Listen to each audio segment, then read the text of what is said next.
guys, and welcome to episode 3 of the College Chronicles series. Today, me and Maisie had the idea of making this really fun video. She's currently finishing up her game, but she'll join me in just a second to help explain. Here I come. Okay, so we thought it would be super fun. We solved a murder mystery case file, and some people here have had doubts that we can do it, and they're wrong. Maisie's gonna become the reporter. Okay. At 4:23 a.m. this morning, a man broke into the remote lake house where 19-year-old twins were asleep. The unidentified man murdered Avery and abducted Zoe before people could arrive. Police are currently hunting for the killer and the twin that was taken, but neither has been found. And a detective made a breakthrough in the case and then mysteriously disappeared, and she left her notebook behind. Okay, so me and Maisie are gonna make some predictions about how long this is gonna take us. I'm gonna text the group chat and I'll put screenshots of the answers on the screen. Maisie, how long do you think it's gonna take us to solve this? I think it's gonna take us 2 hours. I think it'll take us below 3. Maybe anywhere between 2 hours and 2 hours 30 minutes. Okay, Weston, how long do you think it will take us to complete this? I think after an hour, you'll get mad that you can't do it, and it'll take probably 48 hours till you begin again, and it's gonna take a week till you actually finish. What? What do I get if I win? You get this. No, I don't want that. No, it's cute. I want it. Okay, well you can have it. It's yours. Okay, Abby, we need your prediction on how long it's gonna take me and Maisie to solve it. I want to say it will probably take you an hour just to talk about it, but then you'll give up because you'll be like, oh, I don't know. Did Weston tell you to say that? No. Okay, we're gonna do a quick scan through and then we'll come back with our findings.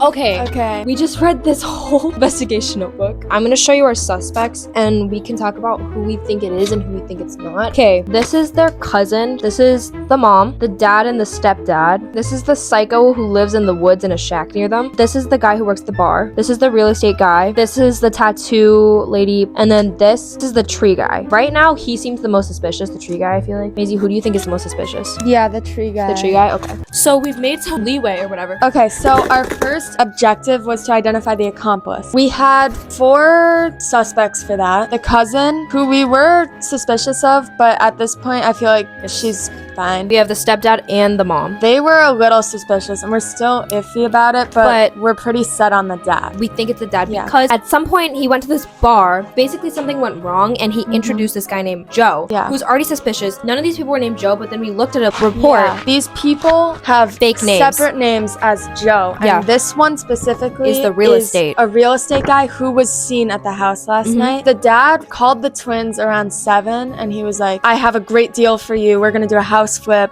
You're gonna get so much money. The twins were like, no. So this guy came to the bar and he was like, sorry, the deal fell through. We were thinking he's probably like, well, here's a photo of the twins. Here's their info. Go talk to them in person. Maybe you can change their mind. So we think that even if it's unintentionally, he was the accomplice who helped eventually the murderer. So right now we're gonna set the thing. Maisie's gonna check for me. Yes. Well, I run it back. Okay, guys, we're gonna check right now. Who told the killer where the twins were and gave them the security passcode? Which item is needed to identify the accomplice? Which item is needed to identify the accomplice? I think let's do notebook. That's what we use the most. As soon as I saw it, I knew who the accomplice was right away. You will too, but you have to look everywhere. Oh, background check of Lenny Nelson. We're not doing too good. Davis. Darn it! Was it Wally? Wait! The detective lady had to call him to get this information in the first place to write it down in the notebook. But how did they reach Wally? Website. Wait, we didn't... Wait, can we go to the website? Oh. That's the dad! Oh. That's the dad! Oh my god, there's a guy looking at the photo! Oh my gosh! Okay, so it's a website. Oh. Yay! Wait, show them. Shows Frank Gardner with the kill. Yes! Dear investigator, I cannot thank you enough for helping us identify the accomplice. The SWAT team and I acted immediately after receiving your tip about Gardner. We surrounded his apartment with guns blazing, hoping to arrest him.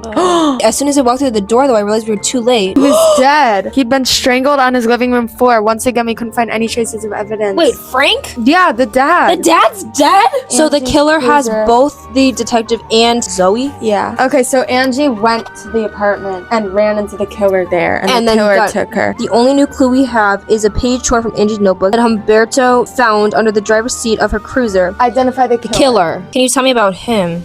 What? Interview continued. Continued, What but- interview? The last interview was with the bartender guy. She's asking, can you tell me about... Oh, because Can you tell me about him? He's saying, came in a black hooded sweatshirt, kind of creepy. Had some Eblin on a chest. It was a logo of what? Wait, some guy had tattoos, remember? Distinctive features, very thick forearms, tattoos all over the body. Two. Oh, this is also Joe. Joe! Oh. Well, that was easy. Yeah. Which 2 items are needed to identify the killer? It was the background check of Vince Damn it, it Wolf and the Missing page. Yeah. You got one of them right. Oh, it's right after this. He introduced himself as Joe. Who? Oh wait, as Joe Washington. Joe Washington. That's him. It's him. Davis! And then she called the guy and then continued. What can you tell me? It was a logo of something. Doesn't remember, but Wally will call me back if he thinks of it. Okay, so him. Bateman, background check. Oh gosh. Okay, guys, we're making good progress. It's only taken us an hour and a half. Weston Said we is wouldn't. already out of Yep. it because we're cooking. Our Appy's out too because Yeah. she said we would give up after an hour. And the rest of them all said 6, Yeah. 7. So you did it again. Just wish I could say the same for Andrew. But Bateman was ready for us and heavily booby-trapped his entire house. When we stormed the building, we were met with a barrage of explosions.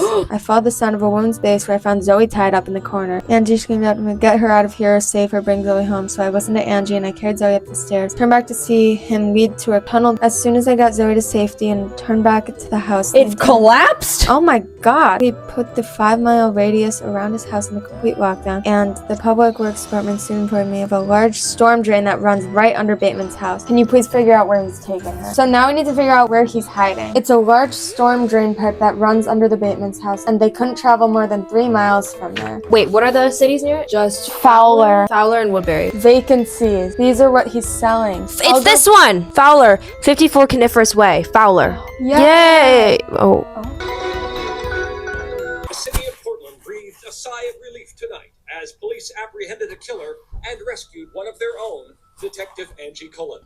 The rescue marks the conclusion of an extraordinary situation that seems more appropriate on a Hollywood movie screen than on the streets of Oregon. We did! That's it. We solved it! Here's our final time. 1 hour, 54 minutes. Maisie was right. I was on the dot. And people basically. underestimated us. Anyways, thank you for watching this video and stay tuned for the next one. But Yes. until then, bye!